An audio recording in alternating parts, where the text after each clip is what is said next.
Hello everyone, welcome back to the third video. In this video we're going to go ahead and we're actually going to use Arduino and LEDs in order to actually make our project. So let's go ahead, Arduino, put up an Arduino and a breadboard, and let's get started. So going back and clicking on the code, getting out of the atrocity of block coding to text, continue. Let's go ahead and actually read what this is doing. Well, let's start off by actually starting simulation. Do you guys notice what's happening right here? If you didn't catch it, this LED right here is turning on and off. So let's break through why exactly. So the first thing that we did in setup here was write pin mode, open parentheses. This is a function. We're calling the function pin mode. And it's saying pin number 13. Pin number 13 is also linked to this LED right here. Will be an output pin, meaning it will be outputting either a high or a low signal, which either means 5 volts or 0 volts, whether it'll be positive or ground. Following that, we're going to open up void loop. Here we write digital write 13, comma, high. That means make 13 be a positive node emitting 5 volts. Delay 1000, so wait for 1000 milliseconds. Digital write 13, comma, low, turn off at pin 13, have it set low, and delay 1000 again, and repeat. And that's where we get this blinking LED from. We can apply this exact same concept to our to an example over here, where what we can do is grab an LED. Same rules apply. Let's grab the ground, since that's the only one that's actually needed here.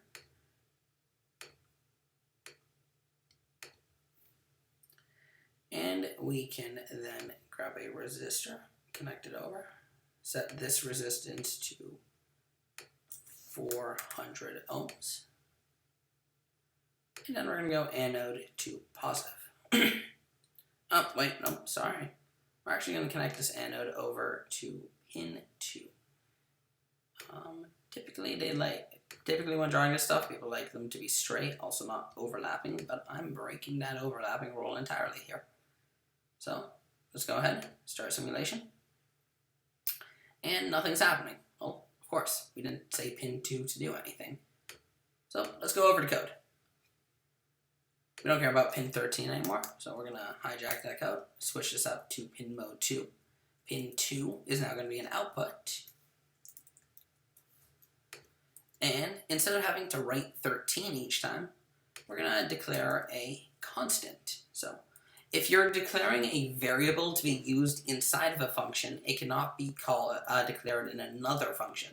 So if I were to up here say, I want to make a variable and then use said variable here, this function wouldn't know of said variable. So I'm going to make this what's called a global variable and just do it outside of a function.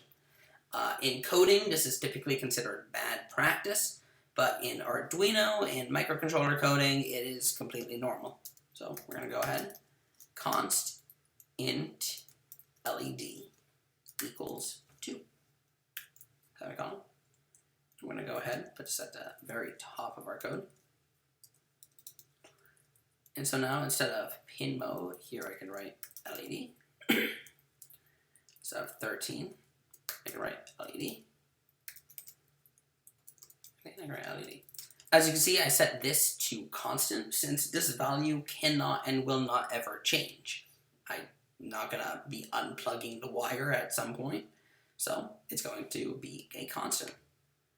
Go ahead, start simulation, and the thing turns on and off. Exactly as we expect it to. So you can do this with multiple LEDs, line them up, and make cool stuff. So that's just the first thing done. Second thing. Let's go ahead and learn how to use that button that we used. So let's go ahead, grab that push button. We're going to wire up this push button. The button's going to be have a new concept that we're going to learn about here. So what we did before, as you remember, terminal 1 connects to terminal 2. So I'm going to connect terminal 1 over to ground. And I'm going to then connect terminal 2 here over to my Arduino. I'm going to put it in on pin 3. Now, under pin 3 on the Arduino, so what happens here is I will push the button, and this will complete the circuit. So then, this thing will be grounded. Well, that doesn't make any sense if you think about it. What is this thing when it's not grounded? We don't know. When this button isn't pressed, the voltage of this is just unknown between the node and the breadboard. We don't know what this actually is. It's floating, and that's not good, because that can either be turning it on or off, and we want it to be set constant. So what we're going to want to do is actually, we're going to actually want to set this. So we're going to go ahead and connect this over here, and then connect this down to our positive row, and make sure our positive is actually connected in. And now let's follow this again. When I press the button, when I'm not pressing the button, what's connected will always be high, since it's connected to the voltage. So it could read a value of high, it is positive. And when I press the button, well, that positive current is going to go, and this thing is going to then be grounded. It will be 0. Well, there's an issue. When I click on this button, I have a negative going straight to a positive. That's a short circuit. This is when we use something called a pull up or pull down resistor. And this depends on what order you did stuff, whether it be positive going in or negative going in. This is usually set high. We're going to set it to 10 kiloohms or 10,000 ohms. And that's because there is no resistance else than this resistor. So if this wasn't a strong resistor, this would heat up and be and possibly damage your Arduino or be a fire hazard. So by setting this to 10,000 ohms, essentially what that's going to do is the exact same thing.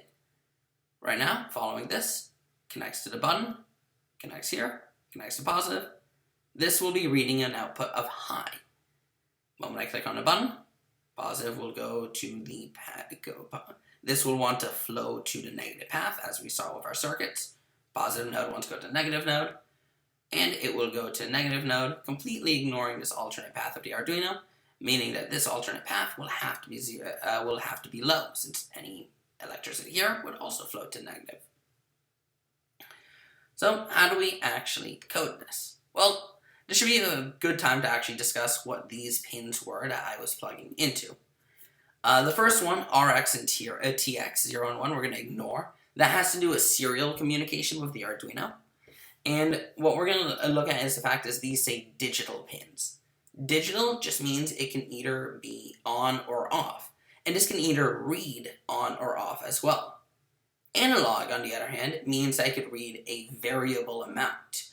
And that's not going to be, that'll be a topic for next week's class, where we're going to be going over analog readings and PWM, which you can also see some of these pins have that little tilde, which represents PWM.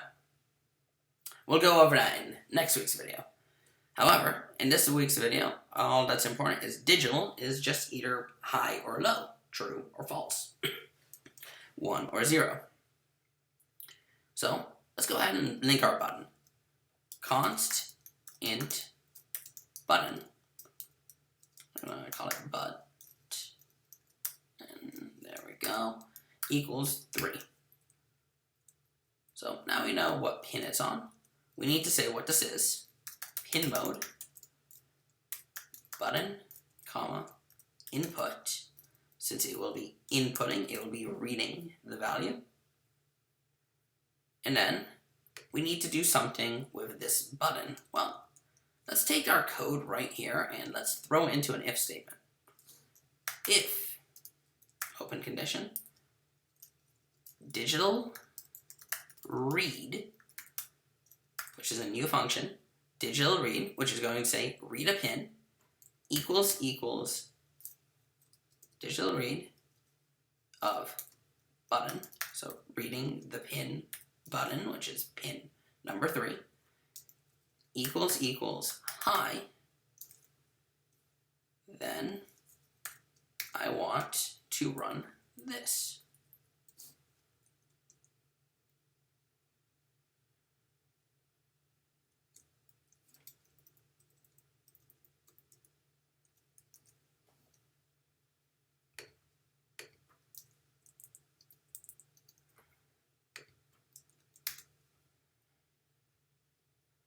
Start simulation. And it's already running, despite the fact that I'm not clicking on my button. Take a chance to see if you can realize what's wrong. Alright? If you didn't figure it out, then the answer is simply pause the video and think more if you want to. When I discussed what was happening here is this button is always connected to the positive end. And I said if this is high, well, by default it is high. I actually wanted to set to low. Go ahead, I can start simulation again. Now, click the button, and it'll do the pattern one time, where it will turn on and off.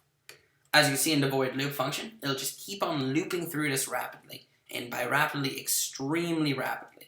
And that's why, when I click the button, no matter how quickly I do so, it'll be able to detect. All it's doing is going, is the button clicked? Yes, that button got clicked. Let me go and do my thing. And there we go. Nice and easy. Nothing too special on this end. And there you go. That is going to be it for this week. I'm going to assign 2 small projects for you guys to do with the information you've learned so far. It's not going to be very hard to do, and should be relatively simple projects. And I will be sending that to you guys. That will be posted on the bottom of this website, how to do it, and instructions on actually doing it. Alright, see you guys later.